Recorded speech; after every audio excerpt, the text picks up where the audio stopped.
সন্ধ্যা সবাইকে। আমি তাসলিম আফিফা অপলা। আমি 2017 থেকে বাংলাদেশ বায়োলজি অলিম্পিয়াডের সাথে যুক্ত রয়েছি। আর 2017 থেকে 2020 চারবারই আমি বায়ো ক্যাম্পার পর্যন্ত গিয়েছি এবং 2018-19 সালে আমি মাস্টার ক্যাম্পার হয়েছিলাম।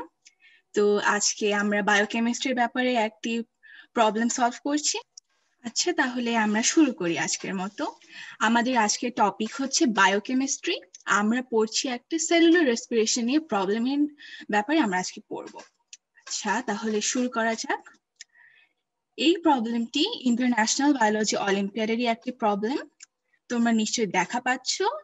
এখানে প্রথমে একটি উদ্দীপক রয়েছে অথবা স্টেম, এবং এর পরে দুটো গ্রাফ রয়েছে, এবং সবার শেষে 4টি স্টেটমেন্ট রয়েছে। আমাদের কাজ হলো এই উদ্দীপক এবং এই গ্রাফটা পড়ে বুঝে এর আলোকে আমাদের এই 4টি স্টেটমেন্ট ঠিক না ভুল তা যাচাই করা। তাহলে চলো শুরু করি। প্রথমেই আমরা পড়ি কোশ্চেনটা কি বলছে। When isolated mitochondria are suspended in a buffer containing ADP, inorganic phosphate, and an oxidizable substrate, 3 easily measured processes occur. The substrate is oxidized, oxygen is consumed, and ATP is synthesized. এই স্টেটমেন্টটাতে বলা হচ্ছে যে sell বা কোষ থেকে আমরা যখন মাইটোকন্ড্রিয়াকে পৃথক করে একটা বাফার সলিউশনে রাখবো এবং সেই বাফার সলিউশনে আমরা এডিপি অর্থাৎ অ্যাডেনোসিন ডাইফসফেট, পিআই মানে ইনঅর্গানিক ফসফেট, এবং একটি অক্সিডাইজেবল সাবস্ট্রেট মানে এমন কোনো সাবস্ট্রেট বা সাবস্টেন্স যেটাকে অক্সিডাইজ করা যায় বা জারিত করা যায়, এরকম জিনিস যখন আমরা একটা সিস্টেমের মধ্যে রাখবো মাইটোকন্ড্রিয়ার সাথে, তখন 3টি প্রসেস হয় যেটা মাপা যায়। একটি হচ্ছে the substrate is oxidized, then oxygen is consumed মানে মাইটোকন্ড্রিয়ার ভেতরে অক্সিজেন ঢোকে বা অক্সিজেন আপটেক করা হয়, এবং আরেকটি হচ্ছে এটিপি সিনথেসাইজ হয় মানে অ্যাডেনোসিন ট্রাইফসফেট উৎপাদিত হয়। এখন এই একটি সেন্টেন্সে যদি কারো প্রশ্ন থেকে থাকে বাফার কি জিনিস, তাহলে বাফার হচ্ছে it's a solution which maintains its pH fairly constant even upon the addition of small amount of acid or base. মানে বাফার খুবই সহজ কথায় একটি সলিউশন যেটাতে অ্যাসিড বা বেস দেওয়ার পরেও পিএইচটা মোটামুটি আগের মতনই থাকে। এবং এডিপি, এটিপি আর ইনঅর্গানিক ফসফেট আমি এখানে আমার স্লাইডে তার স্ট্রাকচার বা গঠনগুলো একটু ইনক্লুড করেছি যাতে তোমরা সবাই একটু দেখতে পারো। পাশাপাশি অ্যাডেনোসিন ডাইফসফেট আর ইনঅর্গানিক ফসফেট এনার্জির সাথে যোগ হয়ে যে অ্যাডেনোসিন ট্রাইফসফেট হয়, এটাও আমি স্লাইডে দেখিয়েছি। এখানে অনেকগুলো এনজাইমেরও দরকার পড়ে। তো আচ্ছা, আমরা এর পরের সেন্টেন্সে চলে যাই। এখানে বলা হয়েছে যে cyanide is an inhibitor of the passage of electron to oxygen. মানে সায়ানাইড যেটি একটি আয়ন, এর কাজ হচ্ছে ইলেকট্রন যখন অক্সিজেনের সাথে রিঅ্যাক্ট করে এবং প্রোটনের সাথে রিঅ্যাক্ট করে ওয়াটার হয়, সায়ানাইড কি করে এই প্রসেসটাকে বাধা দেয় বা ইনহিবিট করে। নেক্সট বলেছে যে oligomycin inhibits ATP synthase by interacting with subunit F0. এখন এটিপি সিনথেস হচ্ছে এক ধরনের এনজাইম, এবং আমরা জানি যে এনজাইম হচ্ছে প্রোটিন। প্রোটিনের বিভিন্ন সাব ইউনিট থাকে যেগুলো বিভিন্ন পলিপেপটাইড চেইনসের কারণে তৈরি হয়। এখন এরকম একটা সাব ইউনিট হচ্ছে F0, যার সাথে অলিগোমাইসিন যুক্ত হয়ে কি করে এটিপি সিনথেস এনজাইমের কাজটাকে বাধা দেয়।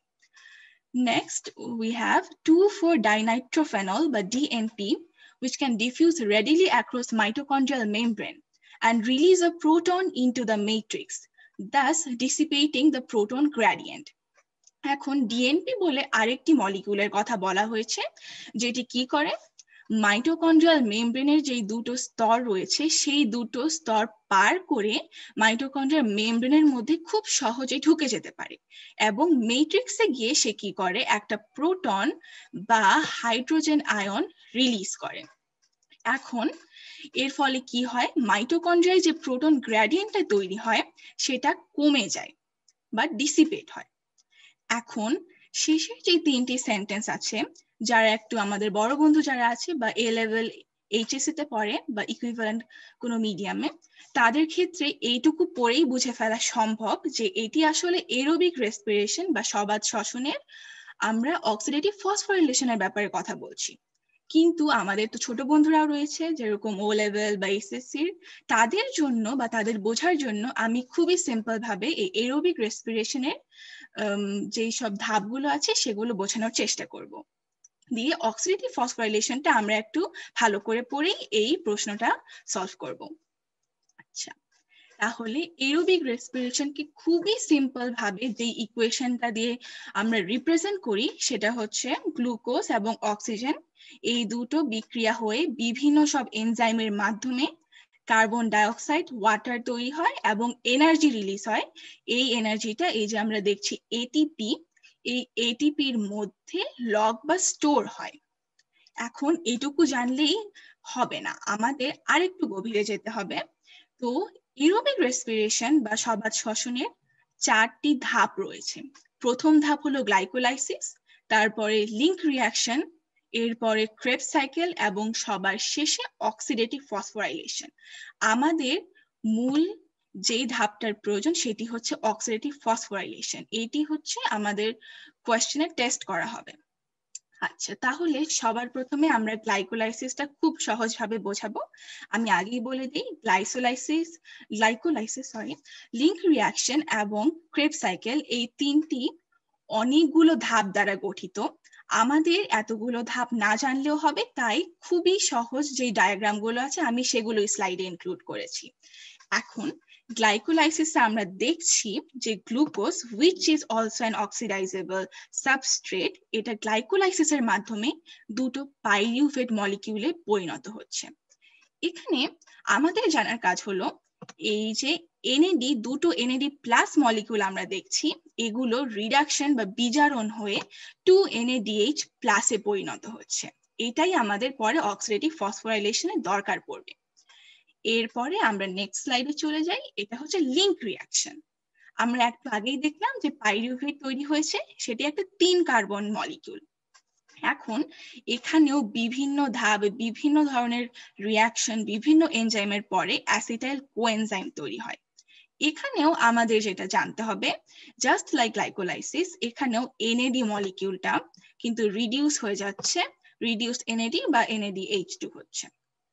এরপরে এই অ্যাসিটাইল কোএনজাইম এটাই আবার চলে যাবে ক্রেবস সাইকেলে। ক্রেবস সাইকেল এটা খুবই সিম্পলিফাইড একটি ডায়াগ্রাম। এখানে এই চক্রটার মধ্যে আমাদের যা যা জানতে হবে তা হলো এখানে নাম্বার 1, এখানে হচ্ছে নাম্বার 2 and নাম্বার 3, এই 3 জায়গায় এনএডি আগের দুটো ধাপের মতনই রিডাকশন হচ্ছে এবং এখানে আরো আরেকটি মলিকিউল আসছে যেটাকে বলা হয় এফএডি। এফএডিও এখানে রিডিউস হয়ে FADH2 হচ্ছে। আমাদের এইটুকু জানলেই হবে।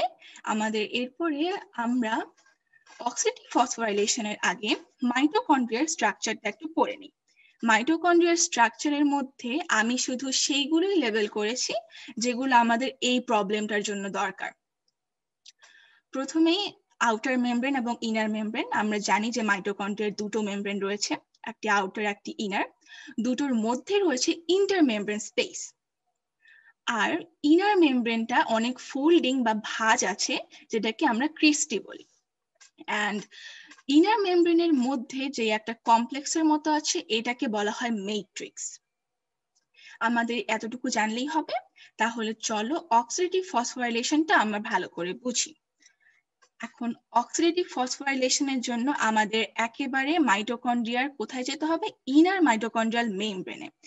আমরা ধরে নিচ্ছি যে এটা হলো ইনার মাইটোকন্ড্রিয়াল মেমব্রেন, উপরে হচ্ছে ইন্টার মেমব্রেন স্পেস এবং নিচে মাইটোকন্ড্রিয়াল ম্যাট্রিক্স। এখন এই ইনার মাইটোকন্ড্রিয়াল মেমব্রেনের মধ্যে কিছু কমপ্লেক্স রয়েছে যেগুলো ইন মোস্ট কেসেস প্রোটিন, যেমন কমপ্লেক্স 1, 2, 3 and 4, আর সাথে কোএনজাইম কিউ এবং সাইটোক্রোম সি আছে। এই 4টা কমপ্লেক্স এবং এই দুটো কোএনজাইম কিউ এবং সাইটোক্রোম সি মিলে হয় ইলেকট্রন ট্রান্সপোর্ট চেইন। এর পাশে কমপ্লেক্স 5, যেটাকে সবাই এটিপি সিনথেস বলেই বেশিরভাগে চিনে, এটা কেমি অসমোসিসে দরকার পড়ে। এই এটিপি সিনথেস একটা এনজাইম হিসেবে কাজ করে এবং এর কাজ হলো এটিপি সিনথেস করা, এটিপি সিনথেসিস করা। আর ইলেকট্রন ট্রান্সপোর্ট চেইনে কি হয়, এখানে ইলেকট্রন পাস হয়, দিয়ে এটি অক্সিজেনের সাথে এবং প্রোটনের সাথে রিঅ্যাক্ট করে ওয়াটার হয়।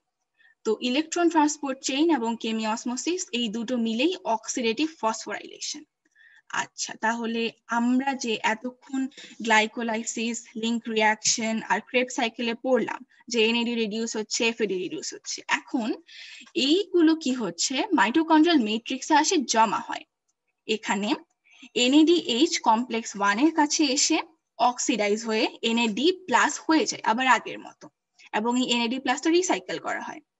এখন NAD-টা যে অক্সিডাইজ হলো, এই হাইড্রোজেনটার কি হবে, এই হাইড্রোজেনটা স্প্লিট হয়ে একটা ইলেকট্রন এমিট করবে এবং একটা প্রোটন বা হাইড্রোজেন আয়ন প্রডিউস করবে। এই হাইড্রোজেন আয়নটা কিছুক্ষণের জন্য ম্যাট্রিক্সে থাকবে এবং ইলেকট্রনটা এই কমপ্লেক্স 1 যেটা আছে এটা অ্যাবজর্ব করে নেবে, দিয়ে এটা সুপার চার্জ হয়ে যাবে। এই যে আই হোপ তোমরা দেখা পাচ্ছ এখানে ইয়েলো একটা আউটলাইন দেওয়া আছে, এটার মাধ্যমে সুপার চার্জিং বোঝানো হচ্ছে। এর মাধ্যমে কি হবে, এখন কমপ্লেক্স 1 ম্যাট্রিক্স থেকে লো কনসেন্ট্রেটেড এই যে প্রোটন গুলো আছে এগুলো ইন্টারমেমব্রেন স্পেসে পাম্প করবে ইউজিং এনার্জি, এবং এখানে অনেকগুলো ইন্টারমেমব্রেন স্পেসে অনেকগুলো প্রোটন জমা হবে। এরপরে FADH2 যেটা আমরা দেখেছিলাম ক্রেবস সাইকেলে, ওটা কমপ্লেক্স 2 এর কাছে আসবে, এসে এটাও অক্সিডাইজ হবে বা জারিত হবে, দিয়ে এই FAD যেটা আছে সেটা আবার রিসাইকেল হবে, এবং জাস্ট লাইক NADH2 এই H2টাও স্প্লিট হয়ে হাইড্রোজেনটা ম্যাট্রিক্সে চলে যাবে এবং কমপ্লেক্স 2 ইলেকট্রনটা অ্যাবজর্ব করবে, তবে কমপ্লেক্স 2টা সুপারচার্জ হবে না। আর এইদিকে কমপ্লেক্স 1 এর যে ইলেকট্রনটি ছিল এটি কোএনজাইম কিউতে চলে যাবে। এরপরে অত ডিটেইলসে না গিয়ে যদি আমি বলি, এখানে আমরা কিছু লাল অ্যারো বা তীর চিহ্ন দেখা পাচ্ছি, ইলেকট্রনগুলো এই অনুযায়ী যাবে। তো যাওয়ার পথে এখানে কমপ্লেক্স 3ও হচ্ছে আবার সুপারচার্জ হবে, আবার কমপ্লেক্স 4ও সুপারচার্জ হবে। এই দুটো ঠিক কমপ্লেক্স 1 এর মতো প্রোটন হচ্ছে পাম্প করবে, এবং শেষে এখানে কি হবে, কমপ্লেক্স 4 এ গিয়ে আমরা দেখছি যে এই ইলেকট্রনটি অক্সিজেনের সাথে রিঅ্যাক্ট করছে, এবং এদিকে ম্যাট্রিক্সের প্রোটনটাও এখানে আসে রিঅ্যাক্ট করে একটা ওয়াটার মলিকিউল হচ্ছে। আমরা অনেক আগে যে একটা সিম্পলিফাইড ইকুয়েশন দেখেছিলাম সেই ওয়াটারটাই কিন্তু এটি, আর ওখানে একটা অক্সিজেনও ছিল রিঅ্যাক্টেন্টের জায়গায়, এই অক্সিজেন হচ্ছে সেটা। আচ্ছা, এতক্ষণ যেটা হলো এটাকে বলা হয় ইলেকট্রন ট্রান্সপোর্ট চেইন। এখন আমাদের স্টেমে কিন্তু বলা ছিল যে cyanide ion is an inhibitor of the passage of electron to oxygen. এর মানে কি দাঁড়াচ্ছে, যে এই সায়ানাইড আয়নটা এতক্ষণ যে ইলেকট্রনটা পাস করলো এই কমপ্লেক্স গুলোর মধ্য দিয়ে, এখানে বাধা সৃষ্টি করবে, যার ফলে ইলেকট্রনটা আর অক্সিজেনের সাথে রিঅ্যাক্ট করবে না, এবং কি হবে, ইলেকট্রন ট্রান্সপোর্ট চেইনটা আর কাজ করবে না। তাহলে আমাদের আর নতুন অক্সিজেনেরও প্রয়োজন হবে না, ওয়াটারও তৈরি হবে না। আচ্ছা, এরপরে আমাদের আরেকটু জানতে হবে, সেটা হচ্ছে আমরা এতক্ষণ দেখলাম যে কমপ্লেক্স গুলো প্রোটন পাম্প করলো, তাহলে এখন উপরে দেখা যাচ্ছে যেটাকে আমরা ইন্টারমেমব্রেন স্পেস ধরেছি, সেটাতে প্রোটনস অনেক বেশি, তার কনসেন্ট্রেশন অনেক বেশি, আর নিচে যেটাকে আমরা ম্যাট্রিক্স ধরছি এখানে প্রোটন অনেক কম। তাহলে এখানে একটা গ্রেডিয়েন্ট তৈরি হয়েছে, একটা ডিফিউশন বা কনসেন্ট্রেশন গ্রেডিয়েন্ট তৈরি হয়েছে। আবার প্রোটনের যেহেতু চার্জ আছে, তো আমরা জানি চার্জ সবসময় মোর পজিটিভ থেকে লেস পজিটিভের দিকে যেতে চায়, তাই এখানে একটা ইলেকট্রিক্যাল গ্রেডিয়েন্টও আছে, তাই সর্বমোট এটাকে ইলেকট্রোকেমিক্যাল গ্রেডিয়েন্ট বলা হয়। এখন ইলেকট্রোকেমিক্যাল গ্রেডিয়েন্টটাকে ইউজুয়ালি আরেকটি নামও দেওয়া হয়, সেটি হচ্ছে প্রোটন মোটিভ ফোর্স। এখন এই গ্রেডিয়েন্টটার কারণে উপরের যে হাই কনসেন্ট্রেটেড প্রোটন গুলো আছে এরা চাবে যে তারা ম্যাট্রিক্সে ফেরত আসুক, কিন্তু এখন সমস্যা হলো যে ইনার যে মেমব্রেনটা আছে এখানে এই মেমব্রেনটা এই প্রোটনের জন্য পারমিয়েবল না, মানে এই মেমব্রেনের মধ্য দিয়ে প্রোটন যাতায়াত করতে পারে না। তার যাতায়াতের শুধু একটি রাস্তা আছে, সেটি হচ্ছে এটিপি সিনথেস। এখন এটিপি সিনথেস কি করে, এই প্রোটন মোটিভ ফোর্সের কারণে প্রোটনটা ইন্টারমেমব্রেন স্পেস থেকে ম্যাট্রিক্সে চলে আসে। আর আসার সময় যেই এনার্জিটা এতক্ষণ এখানে ছিল, সেই এনার্জিটা এটিপি সিনথেস ইউজ করে এডিপি এবং ইনঅর্গানিক ফসফেট এই দুটোকে রিঅ্যাক্ট করে এটিপি তৈরি করে। তাহলে আসলে কি হলো, এখানে যে প্রোটন মোটিভ ফোর্সের এনার্জিটা স্টোর ছিল, এই এনার্জিটা এখন এটিপিতে চলে গেল। আচ্ছা, এই প্রসেসটাকে বলা হয় কেমিঅসমোসিস। এখন আমরা কি কি পড়লাম, ইলেকট্রন ট্রান্সপোর্ট চেইন আর কেমিঅসমোসিস। এই দুটোকে একসাথে বলা হয় অক্সিডেটিভ ফসফোরাইলেশন। এবং ইন নর্মাল কেস এই দুটো প্রসেস একটা আরেকটার সাথে কাপলড বা যোগ করা আছে, তাই একটা যদি না হয় আরেকটা হতে পারবে না। This is in normal case. কিছু এক্সেপশন আছে এবং আমাদের পরেই আমরা প্রবলেমে দেখবো যে এরকম একটা এক্সেপশনাল কেস আমরা ডিল করব। আচ্ছা, এখন আমাদেরকে বলা হয়েছিল যে oligomycin inhibits ATP synthase by interacting with subunit F0। এখন আমরা নিজের সুবিধার্থে এটিপি সিনথেসকে একটা ট্রায়াঙ্গেল হিসেবে রিপ্রেজেন্ট করেছি, কিন্তু আসলে এটিপি সিনথেস একটা প্রোটিন এবং তার সাবইউনিটস রয়েছে। এই স্ট্রাকচারটা অত ভালোভাবে না জানলেও চলবে, তবে আমাদের যেহেতু বলে দেওয়া রয়েছে এখানে F1 এবং F0 এই দুটো সাবইউনিট জেনে রাখা ভালো। তো অলিগোমাইসিন কি করছে, এই এনজাইমটার F0 এর সাথে এইখানে এসে সে যুক্ত হবে। এর ফলে কি হবে, ইনহিবিশন হবে বা বাধা দিবে। ফলে এই এনজাইমের যে গঠন বা স্ট্রাকচার রয়েছে সেটাতে কিছু নতুন পরিবর্তন আসবে। ফলে এটিপি সিনথেসটা আর আগের মতো কাজ করতে পারবে না, ফলে এটিপি তৈরি হবে না। তাহলে অলিগোমাইসিন আসলে এটিপি তৈরিতে বাধা দিচ্ছে। এবং সবার শেষে একটি লাইন রয়েছে যে ডিএনপি বা dinitrophenol can diffuse readily across mitochondrial membrane. মানে এই মলিকিউল, ডিএনপির মলিকিউল গুলো খুবই সহজে এই মাইটোকন্ড্রিয়ার যে দুটো মেমব্রেন বা আবরণী রয়েছে সেগুলো ভেদ করে ম্যাট্রিক্সে ঢুকে যেতে পারে। এবং ডিএনপি মলিকিউল গুলো কি করে, they release a proton in the matrix. তো এখানে আমি তিনটা ডিএনপি দেখিয়েছি, এরা কি করছে আমরা দেখতে পাচ্ছি এখানে প্রোটন রিলিজ করছে। এরকম যখন অনেকগুলো ডিএনপি মলিকিউল থাকবে এরকম অনেক প্রোটনস রিলিজ হবে, thus dissipating the proton gradient. এখন আমরা কি দেখছি, উপরে there are like 24 প্রোটন, নিচেও প্রায় সমান নম্বরে প্রোটন রয়েছে। এখন এর ফলে কি হচ্ছে, প্রোটন গ্রেডিয়েন্টটা আর থাকছে না। ডিসিপেটিং মানে সেটা কমে যাচ্ছে বা ডিক্রিজ হয়ে যাচ্ছে। তাহলে আমরা দেখলাম যে ডিএনপির কারণে কি হচ্ছে, প্রোটন গ্রেডিয়েন্টটা থাকছে না। তাহলে আমরা আবার আমাদের কোয়েশ্চেনে চলে আসি। আশা করি আমরা স্টেমটা এখন বুঝতে পেরেছি। তাহলে এখন আমাদেরকে এই গ্রাফ দুটোকেও বুঝতে হবে, দিয়ে এই গ্রাফ এবং এই স্টেমটার মাধ্যমে আমরা এই চারটি স্টেটমেন্টকে ভুল কি ঠিক তা বুঝবো। আচ্ছা, তাহলে প্রথম স্টেটমেন্ট কি বলেছে, X is the oxidizable substrate। আমি আগেও বলেছি অক্সিডাইজেবল সাবস্ট্রেট হচ্ছে এমন কোন একটা সাবস্টেন্স যেটাকে অক্সিডাইজ করা যায়। এখন এই গ্রাফটাতে চলে আসি আমরা। গ্রাফটাতে প্রথমে যেটা সলিড ব্ল্যাক লাইন দেখা যাচ্ছে এটা হলো অক্সিজেন কনজাম্পশনের লাইন, এবং আরেকটা রয়েছে ব্রোকেন লাইন, এটা বোঝাচ্ছে যে এটিপি সিনথেসিসটা কেমন ভাবে হচ্ছে। এখন আমি যে প্রসেসগুলো বুঝালাম সেটা থেকে আই থিঙ্ক তোমরা বুঝতে পেরেছো যে অক্সিজেন কনজাম্পশনের মাধ্যমে আমরা আসলে ইলেকট্রন ট্রান্সপোর্ট চেইনটা কাজ করছে কিনা বা সেটা হচ্ছে কিনা সেটা বুঝে পাবো। এবং এই এটিপি সিনথেসিসের মাধ্যমে কেমিঅসমোসিস বা এটিপি সিনথেস যে এনজাইমটা আছে এটা কাজ করছে কিনা সেটা আমরা বুঝবো। তাহলে প্রথমেই দেখি আমাদের এক্স অ্যাক্সিসে এখানে টাইম দেওয়া আছে। সবার প্রথমে এই অ্যারোগুলো দিয়ে কি বোঝানো হচ্ছে যে এই পার্টিকুলার টাইম ইনস্ট্যান্সে এই XY বা ADP এবং ইনঅর্গানিক ফসফেট এগুলো আর কি ওই পার্টিকুলার টাইমে যোগ করা হয়েছে। তাহলে সবার প্রথমে সিস্টেমে কি দেওয়া হলো? ADP এবং ইনঅর্গানিক ফসফেট। তারপরেও যতক্ষণ পর্যন্ত না X দেওয়া হলো, এখানে O2 কনজাম্পশন বা ATP সিনথেসিসে কোনো পরিবর্তন দেখা যাচ্ছে না। এর কারণ কি হতে পারে? এখন এর একটাই কারণ হতে পারে যে এখানে কোনো সাবস্ট্রেটই নেই যেটাকে অক্সিডাইজেবল বা অক্সিডেশন করা যেতে পারে। তাই যখন এখানে X দেওয়া হলো তখনই আমরা দেখছি যে অক্সিজেন কনজাম্পশন অনেক বেড়ে গেছে এবং ATP সিনথেসিসও বেড়ে গেছে। এর কারণ কি?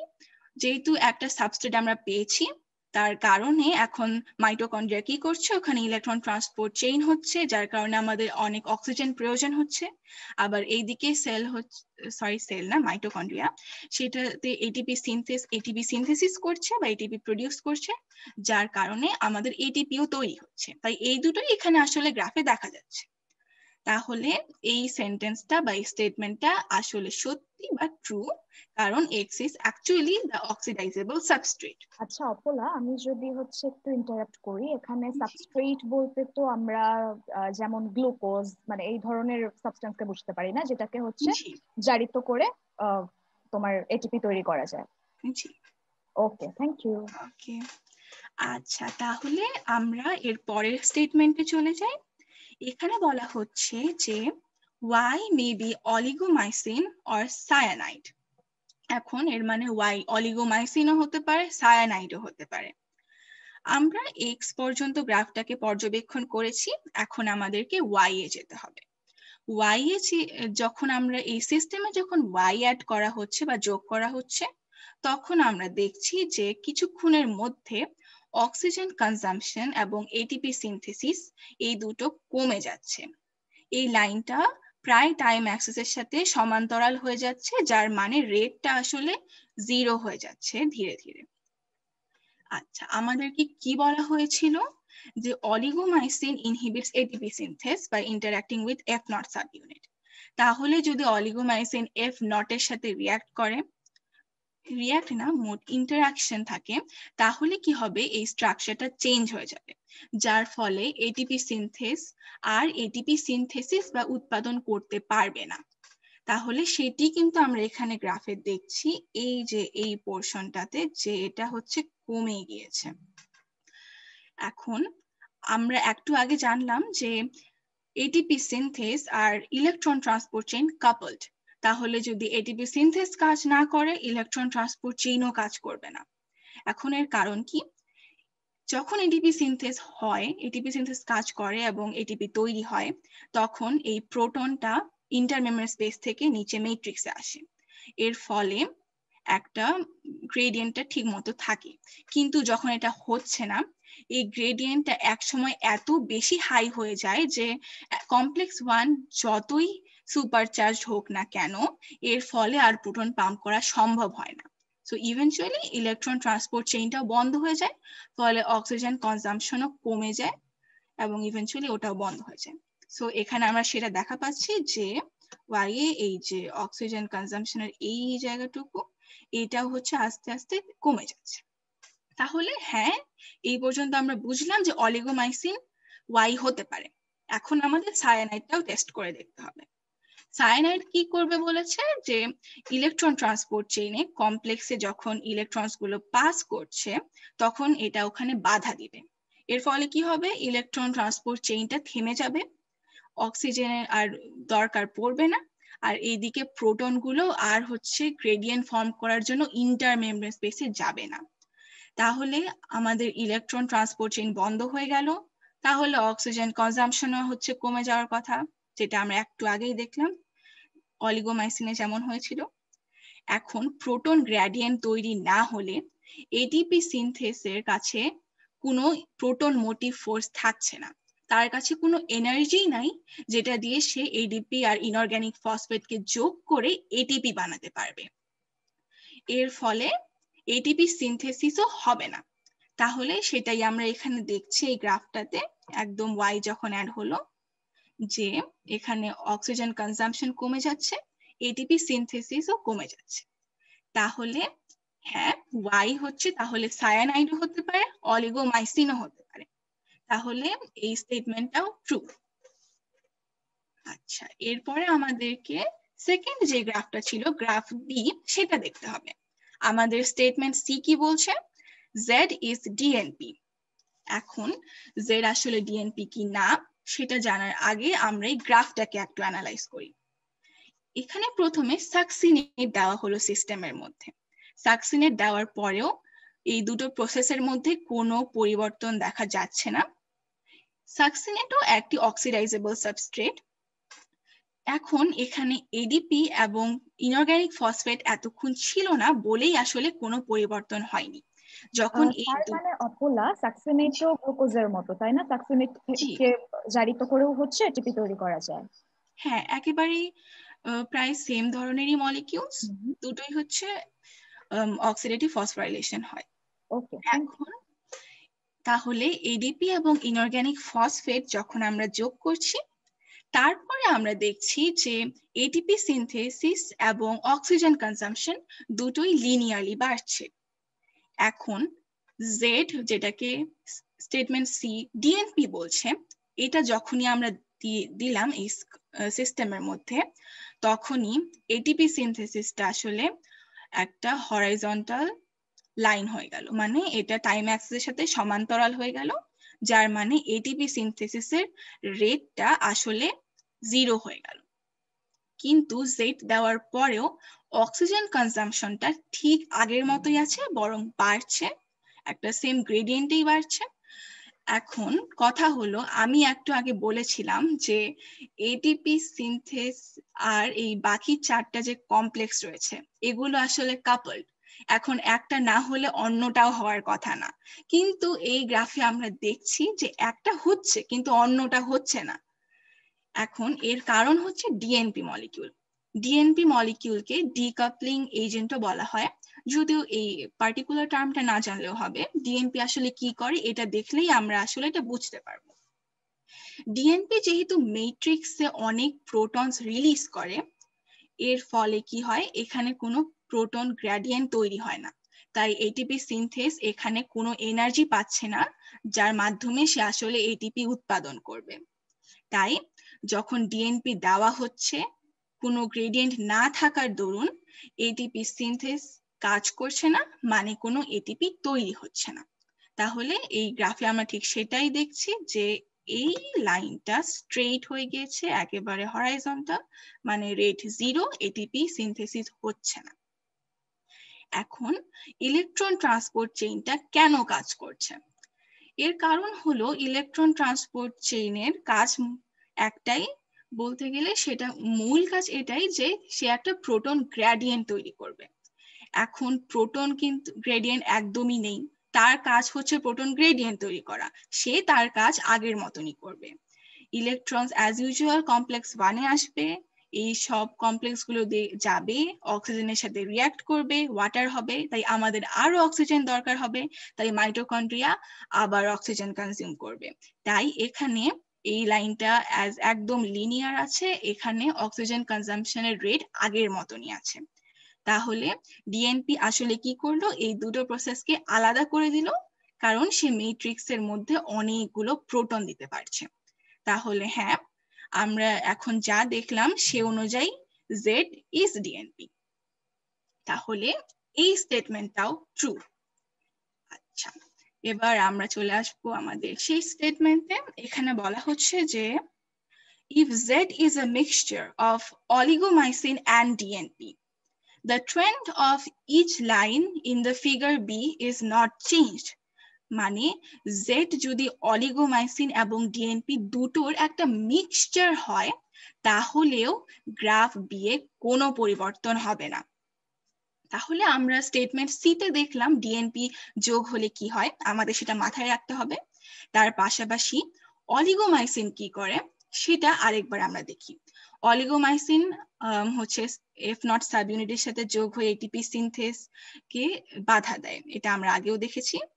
তাহলে যখন ডিএনপি ছিল তখন কোনো প্রোটন গ্রেডিয়েন্ট ছিল না, ফলে এটিপি সিনথেসিস হচ্ছিল না। এখন অলিগোমাইসিন আবার কি করলো, সে গিয়ে এটিপি সিনথেসের গঠনটাকে চেঞ্জ করলো। এটিপি সিনথেস আগেও কাজ করছিল না ডিএনপি থাকার কারণে, এখন অলিগোমাইসিনের কারণে সে আরো বেশি ড্যামেজড হয়ে গেল। এর ফলে এটিপি সিনথেসিস আগেও হচ্ছিল না, এটিপি সিনথেসিস এখনো হবে না। তাই এই গ্রাফটা আগের মতনই ATP synthase straight horizontal line হয়ে যাবে, রেট 0।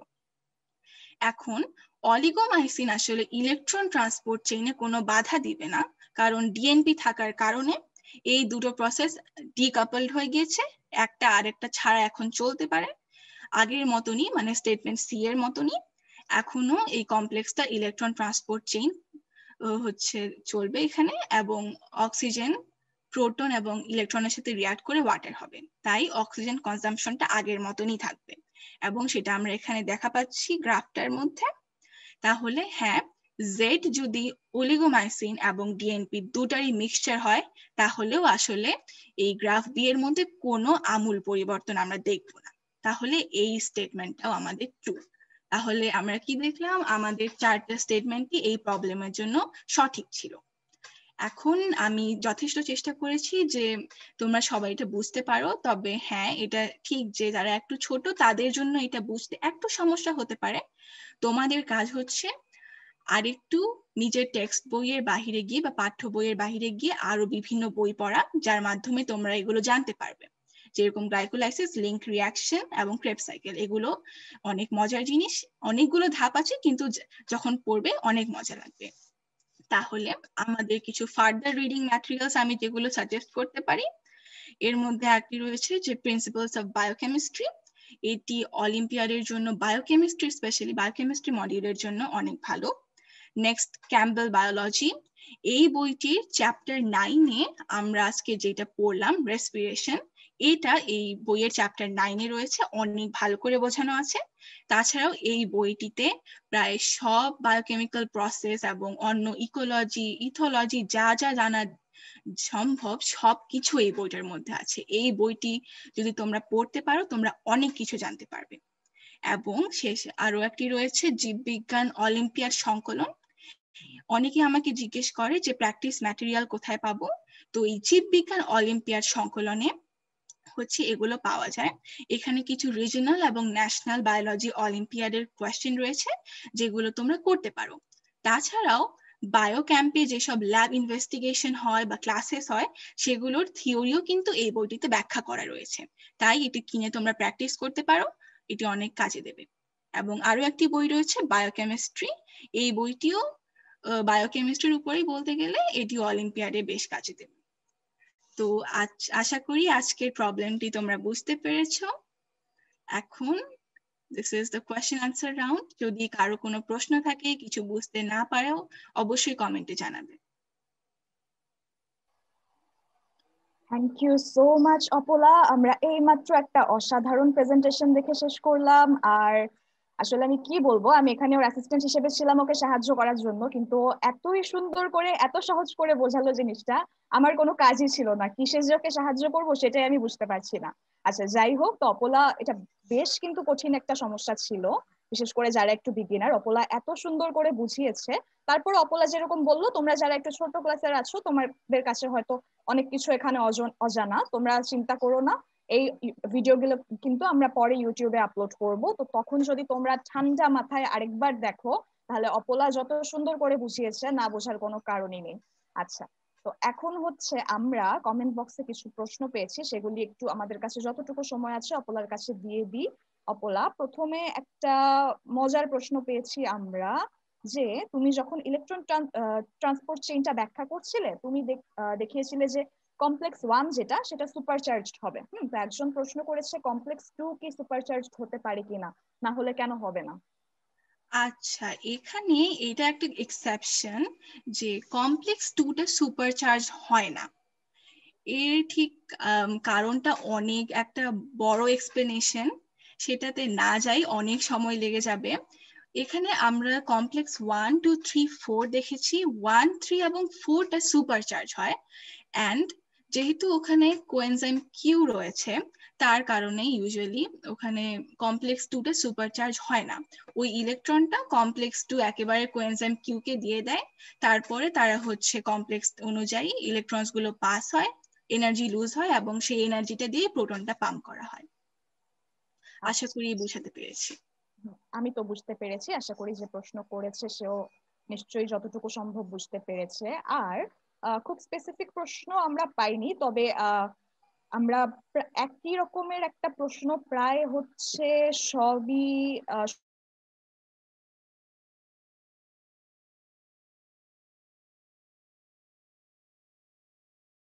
কি আমার টেক্সট বই পড়াই যথেষ্ট, রিজনালের জন্য কতটুকু, ন্যাশনালের জন্য কতটুকু? তো অপলা, তুমি যদি ছোট্ট করে আমাদেরকে বলো যে তুমি কিভাবে নিজেকে প্রিপেয়ার করতে, তুমি কি টেক্সট বুকের মধ্যেই থাকতে নাকি টেক্সট বুক পার করে আর কোথায় কোথায় তুমি যেতে, কি কি নিয়ে পড়তে? হচ্ছে নিজের প্রিপারেশনটাকে ভাগ করে নাও, প্রথমে নিজের যে বইগুলো আছে সেগুলো পড়ো, তারপরে উপরের ক্লাসে আস্তে আস্তে এক ক্লাস করে আগাও। তাহলে দেখবে যে যত তুমি এক ক্লাস করে আগাবে কিছু নতুন নতুন ইনফরমেশন বইটাতে যোগ হবে, এগুলো জানতেও তোমার ভালো লাগবে এবং তোমার আসলে আগ্রহটাও বাড়বে। এবং তাছাড়া অবশ্যই কিছু ইন্টারনেটেও অনেক রিসোর্স পাওয়া যায়, কিছু কোয়েশ্চেন্স পাওয়া যায় যেগুলো তুমি প্র্যাকটিস করতে পারো। আর ক্যাম্পবেল বায়োলজি তো আছেই, তারপরে বায়োলজি জীববিজ্ঞান অলিম্পিয়াড সংকলন, এগুলো তুমি হচ্ছে প্র্যাকটিস করতে পারো। আর আমি মাঝে মধ্যে ইউটিউবেও কিছু ভিডিওস দেখতাম, এর মাধ্যমে আর কি আমার ভিজুয়ালাইজেশন পাওয়ারটা বাড়তো। সো এটাও তোমরা করতে পারো। তবে হ্যাঁ, পাঠ্য বইয়ের বাহিরেও যেতে হবে, আর সব মুখস্থ করলে হবে না। এই যে আমরা যেরকম গ্রাফটা দেখলাম, এখানে অনেক কিছু নিজের নলেজকে এখানে অ্যাপ্লাই করারও ব্যাপার আছে, তাই এই জিনিসগুলো একটু বুঝতে হবে। Thank you so much Apala. আমার আরেকটা কোয়েশ্চেন ছিল, তুমি ক্যাম্পবেলের কথা বলছিলে, বা আমরা অনেকে, আমরা যারা বায়োলজি নিয়ে একটু চর্চা করি, আমরা জানি ক্যাম্পবেল আমাদের খুবই প্রিয় একটা বই। তো আমার একটা প্রশ্ন যে আমরা কি টেক্সট বই, যতদিন না নিজেদের টেক্সট বই শেষ হচ্ছে ততদিন, মানে একদম টেক্সট বই শেষ করে তারপরে গিয়ে ক্যাম্পবেল পড়া শুরু করতে হবে, এমন কোনো কথা আছে নাকি টেক্সট বইয়ের সাথে সাথে আমরা টেক্সট বইতে যে টপিকগুলি পড়ছি ক্যাম্পবেলও সেগুলি পড়তে পারি? সেটা কি করা যায়? অবশ্যই করা যায়, মানে এখন এটা এক একজনের উপরে ডিপেন্ড করে।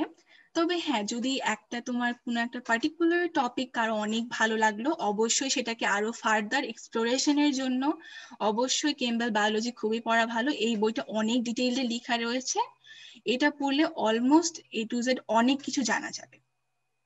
অ্যান্ড এটা হচ্ছে এক একজনের উপর ডিপেন্ড করে, কোনো একটি বইয়ে বাধা ধরা ভাবে না পড়ে বিভিন্ন বই, বিভিন্ন রিসোর্স পড়লে অনেক ভালোভাবে জিনিসটা জানা যায়। তাই এখন কোনটা বই কে কখন পড়বে বা একেবারে এটা শেষ করেই যে আরেকটা বই পড়তে হবে সেটা না। এখন কোনো কিছু ভালো লেগে গেলে যদি মনে হয় যে না আমি এটা আরো জানতে চাই, অবশ্যই, কেন না, অন্য বই অবশ্যই পড়া উচিত, আমি তো তাই মনে করি। বাহ, বেশ। আচ্ছা, আমরা একটা প্রশ্ন পেয়েছি একজন ফ্রেন্ডের কাছ থেকে, আমি আমি ঠিক নিশ্চিত না সে কি জিজ্ঞেস করতে চাইছে। সে লিখেছে প্রোটন কি এখানে সিঙ্গেল থাকবে কি না। আমি ঠিক নিশ্চিত না সে কি বোঝাতে চাইছে, তবে যে প্রশ্নটি করেছো সে যদি একটু এলাবোরেট করো আর কি, তাহলে আমরা সম্ভব হলে লাইভের পরেও তোমার প্রশ্নের উত্তর দিতে পারি। তবে আচ্ছা অপলা, ও সম্ভবত জিজ্ঞেস করতে চাইছে যে আমরা দেখলাম অক্সিজেন হচ্ছে ইলেকট্রন নিয়ে তারপরে পানিতে পরিণত হচ্ছে, H2O তে পরিণত হচ্ছে, তো ওই সময় প্রোটনের কি হবে? প্রোটন কি একা একা থেকে যাবে নাকি সে যুক্ত না, হচ্ছে? আমি হয়তো বলেছিলাম যে ইলেকট্রন ট্রান্সপোর্ট চেইনে যে ইলেকট্রনটা পাস হচ্ছে এবং অক্সিজেন প্লাস মেট্রিক্স বা মাইটোকন্ড্রিয়াল মেট্রিক্সে থাকা প্রোটন, এই তিনটা যোগ করেই কিন্তু H2O হবে, কারণ H2O তে হাইড্রোজেন লাগবে, ওই হাইড্রোজেনটা প্রোটন থেকেই আসছে। আচ্ছা, তাহলে যে প্রশ্ন করেছো সে আশা করি বুঝতে পেরেছো যে প্রোটন কিন্তু তোমার সিঙ্গেল থাকছে না, সে অক্সিজেনের সাথে মিলে পানি হয়ে যাচ্ছে। আচ্ছা, আর খুব বেশি প্রশ্ন আমরা হ্যাঁ, আচ্ছা, থ্যাংক ইউ, সে কনফার্ম করেছে যে সে বুঝতে পেরেছে। ওকে, আর খুব বেশি প্রশ্ন আমরা দেখতে পাচ্ছি না।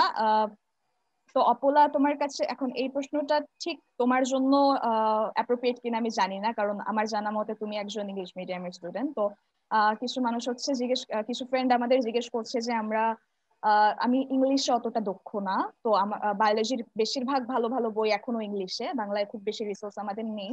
তো সেই ক্ষেত্রে তারা কি করতে পারে? তোমার যদি ওই প্রবলেমটা ফেস করতে হয়তো হয়নি, তবু যদি তুমি একটু এই ব্যাপারে আমাদেরকে বলো, তোমার কি মনে হয় তারা কি করতে পারে? আমার কিছু ফ্রেন্ড ছিল এরকম যারা হচ্ছে বাংলা মিডিয়ামের, কিন্তু তারাও কিন্তু এই অলিম্পিয়াডে অনেক ভালো করেছে। অ্যান্ড আমি মনে করি যে ইংলিশে যে বইগুলো রয়েছে সেগুলো কিন্তু খুবই যে অনেক কঠিন ইংরেজিতে লেখা সেটা নয়। তবে হ্যাঁ, ইংরেজি কিছুটা চর্চা করতে হবে সেটা বোঝার জন্য, বাট আমি মনে করি যে অতটা কঠিন ভাবে না। তোমরা চেষ্টা করে দেখো পড়ে, দরকার পড়লে কোনো একটা টার্ম না বুঝলে অবশ্যই ডিকশনারিতে দেখতে পারো। এখন আমি ইংলিশ মিডিয়ামে হলেও আমার মাতৃভাষা তো বাংলাই, আমিও এক সময় বাংলাতে পড়েছি, অ্যান্ড আমি এমনিও বাংলাতেই কথা বলি। তাহলে আমিও তো ইংলিশে যখন কোনো কিছু প্র্যাকটিস করা বা ইভেন স্কুলের পরীক্ষার জন্য যখন ইংরেজি পড়ি, আমাকেও হচ্ছে একটা কোনো স্টোরি বা ইংরেজি কোনো বই সেগুলো পড়ার জন্য ডিকশনারির হেল্প অবশ্যই লাগে। তাহলে এটা আসলে মিডিয়াম অনুযায়ী তেমন একটা প্রকারভেদ নেই। আমার মনে হয় চেষ্টাটাই বড় কথা। যদি আমরা একটু চেষ্টা করি, হ্যাঁ প্রথমে অনেক কঠিন লাগে, কিন্তু দেখো 1 মাসও যদি তুমি হচ্ছে কষ্ট করে বা একটু আগ্রহ বা মোটিভেশন নিয়ে চেষ্টা করো, এটা কিন্তু সম্ভব। এবং আমিও এটা বলছি না কারণ আমি ইংলিশ মিডিয়ামের, আমি হচ্ছে ইংলিশ মিডিয়ামের হলেও আমাকেও ইংরেজি প্র্যাকটিস করতে হয়, কারণ আমিও বাংলায় কথা বলি, আমার চারপাশে সবাই বাংলায় কথা বলে। তো ইংলিশটা প্র্যাকটিসের ব্যাপার। আমার মতে এটা একটু ডিকশনারি হেল্প নিবা, বা গুগল তো এখন আছে, গুগলে কোনো ওয়ার্ড সার্চ করলে সাথে সাথে পাওয়া যায়, এগুলোর মাধ্যমেও হেল্প নেওয়া যেতে পারে। মিডিয়ামটা তেমন ব্যাপার না, আর ইংরেজি ভয়ের কিছু না, চেষ্টা করলেই পারা সম্ভব। Thank you so much Apala. আশা করি যাদের মনে ইংরেজি নিয়ে ভয় ছিল একটু হলেও দূর হয়েছে। আচ্ছা, শেষ একটা প্রশ্ন, কুইক একটা প্রশ্ন। তুমি ইউটিউবে ভিডিও দেখার কথা বলছিলে, ইউটিউবের কোনো চ্যানেল সাজেস্ট করবে কিনা? আমি কালকেই হচ্ছে এই আজকের এই ক্লাসটার জন্য একটা চ্যানেল পেয়েছি যেটা খুবই সুন্দর। ডার্টি মেডিসিন বলে একটা ইয়ে আছে, ইউটিউব আছে চ্যানেল। তাছাড়া হোয়াট ইফ বলে একটা চ্যানেল, যদিও সেটা বায়োকেমিস্ট্রি বা বায়োলজির জন্য না, বাট এখানেও অনেক সুন্দর সুন্দর জিনিস পাওয়া যায়। স্পেস বায়োলজির ব্যাপারেও আছে, কেমিস্ট্রি অ্যান্ড এমনি মজারও অনেক জিনিসপত্র ওখানে থাকে, এগুলো ইউটিউবে দেখতে পারো। আর তাছাড়া আমি আগে ডিসকভারি চ্যানেলও অনেক দেখতাম, অ্যান্ড ওখানকার কিছু প্রোগ্রামস আমাকে অলিম্পিয়াডের জন্য অনেক হেল্প করেছে। এখন আমি জানি না ওই প্রোগ্রামগুলো আর হয় কিনা, সো আই থিঙ্ক ওটা সাজেস্ট না করাই ভালো। বাট হ্যাঁ, ইউটিউবে এই কয়টা তোমরা দেখতে পারো। আর তাছাড়া সার্চ দিলেও অনেক চ্যানেলস আসে যেগুলো হচ্ছে তোমরা এক্সপ্লোর করে বুঝতে পারবে ভালো কিনা। Thank you so much Apala. আমি তো অলরেডি তোমার সেশনের ফ্যান হয়ে গিয়েছি, এবং আমি নিশ্চিত আমাদের ফ্রেন্ডরা যারা অডিয়েন্সে ছিল তারাও অনেকে আমার সাথে একমত হবে। তো আমি আশা করি আমরা নেক্সট আরো আরো সেশনে হচ্ছে তোমাকে একইভাবে দেখতে পাবো আমাদের মধ্যে। যদিও তুমি সামনে হয়তো পড়াশোনা নিয়ে ব্যস্ত হয়ে যাবে, তাও আমরা কিন্তু তোমাকে আবার চাই। আর সেই সাথে আমাদের আজকের সময় প্রায় শেষ।